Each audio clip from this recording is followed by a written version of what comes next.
Hey guys, if you want visible six-pack abs, this video is for you. Today, I'll show you how to build strong abs step by step, no gym required. Part 1. Understand the truth. First thing to remember, six-pack abs are not made by crunches alone. They are built with training, diet, and consistency. Part 2. Best abs exercises.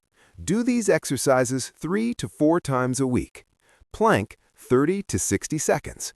Leg raises, 12 to 15 reps. Mountain climbers, 20 to 30 reps. Bicycle crunches, 15 reps each side. Focus on slow and controlled movement. Part 3. Reduce body fat. Abs only show when body fat is low, so avoid junk food, reduce sugar, eat clean and simple meals. Remember, abs are revealed in the kitchen. Part 4. Diet tips. Eat more protein, eggs, dal, paneer, fruits and vegetables, plenty of water. Drink at least 3 to 4 liters of water daily.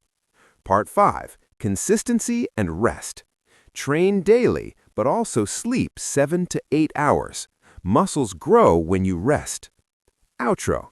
Stay consistent, stay disciplined, and your six-pack will come naturally. If you like this video, like, share, and subscribe for more fitness content. See you in the next one.